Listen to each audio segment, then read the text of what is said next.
Hello everyone and welcome to History with Matt. Today we're going to be discussing the 5 Democratic candidates that if Joe Biden chooses not to run for health reasons or if he dies possibly, who will replace him. Now this is obviously largely to do with Biden's very poor debate performance that has raised lots of questions even within Democratic circles of is he too old, is his health, is he mentally there? So this all has to be done before August 22nd. Now, the election's going to be in early November, but August 22nd is the Democratic Convention. This has to be done prior to that. Now, I can't remember any time in modern American political history where an incumbent president has won his primary but then hasn't ran. I think the last president democratically was LBJ, but even then he didn't even run the primary. So this is going to be something that's going to be unprecedented in modern terms. So this is going to happen. This is going to have to happen very quickly. I don't think it will happen, but these are the 5 candidates that will happen. This happened for a number of reasons.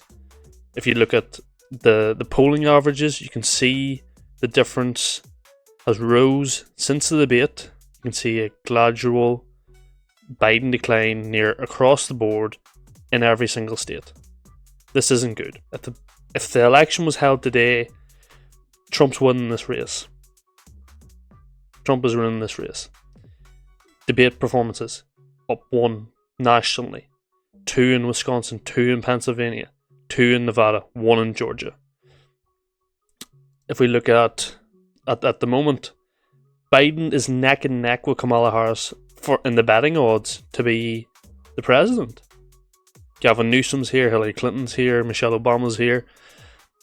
Look at these states. It's not looking well. It's not looking good. Betting odds, Kamala Harris again is ahead of Joe Biden. Michelle Obama, Gavin Newsom, Gretchen Whittmer are all here. So I just think it's going to be very interesting to go through these candidates and see if Biden doesn't run, who are they going to nominate. So, but before we get into that, if you could consider subscribing, that'd be very much appreciated. Liking the video all helps the channel out massively. So, with all out of the way, let's begin. 2020, Joe Biden beat Donald Trump very narrowly. Look at all these margins here, 2 point something, 1%. All these are very narrow results.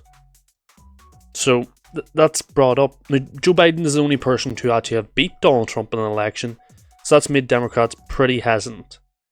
But the candidate I think that's most likely to replace Joe Biden is Gavin Newsom. Now, Gavin Newsom has been in Joe Biden's camp lockstep.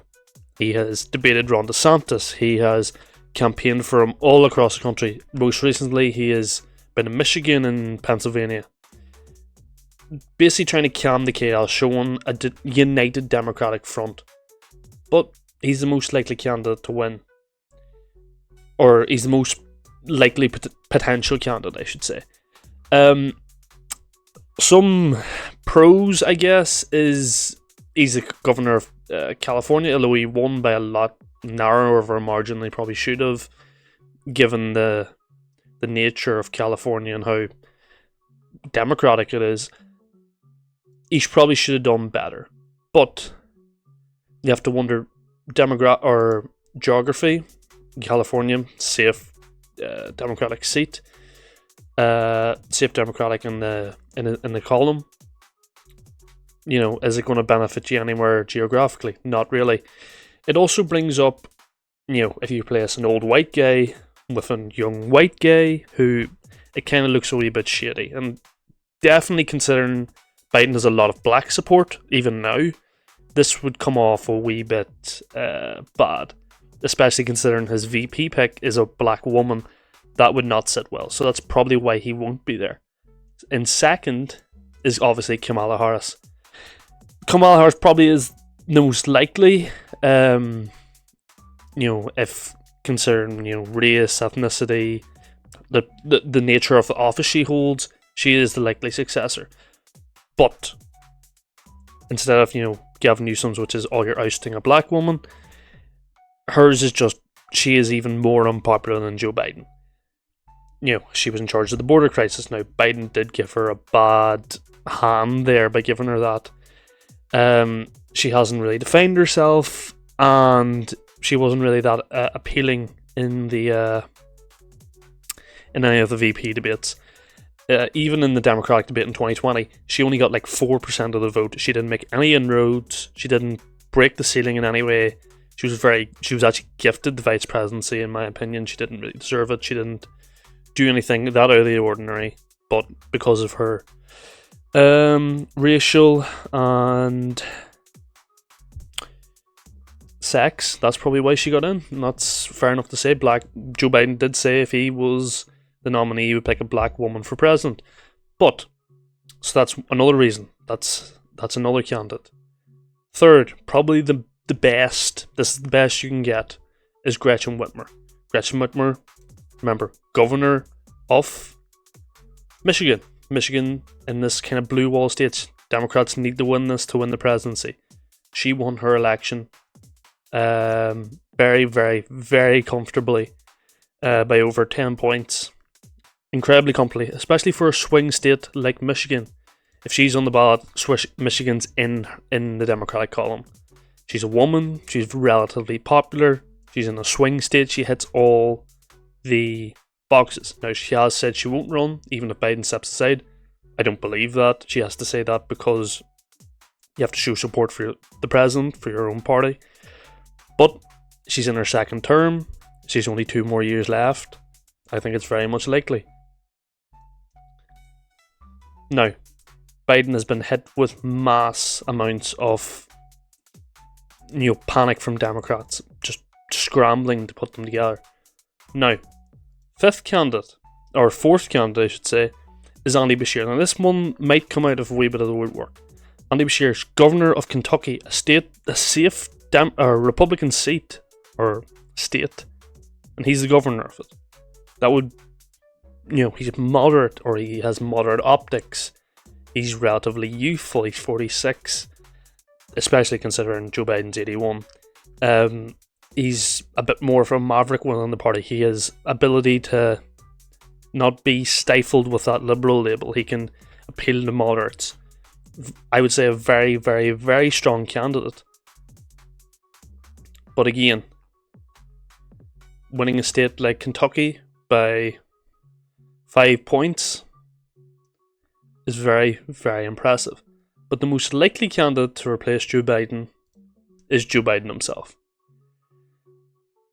What does this mean? Joe Biden has to get his act together before August 22nd, before that Democratic nomination period. Any public appearances he does, he has to be relatively solid. He has to be a bit more lively and energetic. Again, I bring this back to 2020. Democrats are again worried that Joe Biden's age might affect him. They're worried that, that debate performance, though it was only seen by 1 in 6 Americans, I remember reading somewhere, still that will get out and word of mouth gets about. But he's the only person to beat Donald Trump presidentially. So you have to weigh up the options. Is it worth getting rid of Joe Biden? Because that will seem very chaotic. You can imagine dropping your president who won the primary, and replacing him with someone different would be very chaotic. That would, especially that close, that's only a month or 2 months of election preparation for that new candidate being tossed in there. You're kind of affecting that. He's very popular with black voters still. You need that in Georgia, you need that in Pennsylvania, you need that in Michigan, you need that in Milwaukee and Madison. He's relatively popular with moderates. He's got that optics. Does he still have that now? That's wait to be seen. With black voters, he is still incredibly popular.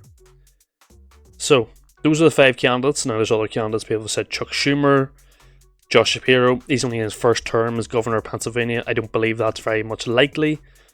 People said Cory Booker, Susan Rice. Some people have even said Al Gore, which I don't think would be very likely, but that's just my top 5 Democratic candidates that would replace Joe Biden in no particular order. But if you've enjoyed this video, consider liking the video and subscribing. I've been History with Matt. Thank you very much for watching.